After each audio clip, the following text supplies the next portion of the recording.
আসসালামু আলাইকুম। আশা করি আপনারা ভালো আছেন। তো আপনাদের আজকে একটা জিনিস দেখাবো, এর জন্যে ছাদের উপরে চলে আসলাম।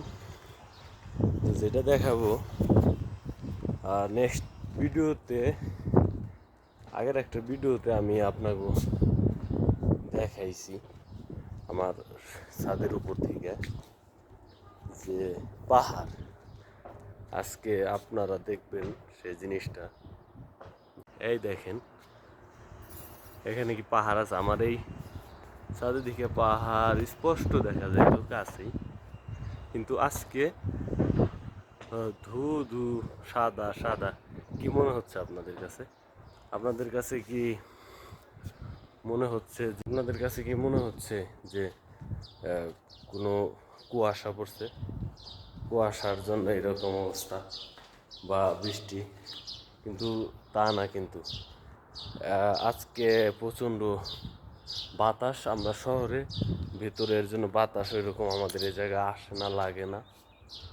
তো বাতাসের জন্য যে বালু, যে ঝড়, মরুভূমির মাঝে বালু যে ঝড় ওঠে, এটা মাঝে মাঝেই উঠে, আপনারা জানেন। তো বালুর ঝড় সৃষ্টি হয়েছে, সারা শহর একদম সাদা হয়ে গেছে। আমি একটু আগে রাস্তায় গেছিলাম, রাস্তার পরিবেশও সেম। মনে করেন যে ধুলা উঠতেছে, চারিদিকে সাদা। আর এই ধুলাগুলো মরুভূমি থেকে উপর দিকে এসে পাহাড়ের গায়ে আশ্রয় পড়তেছে। এর জন্য পাহাড় আর আকাশ পুরা সাদা হয়ে গেছে।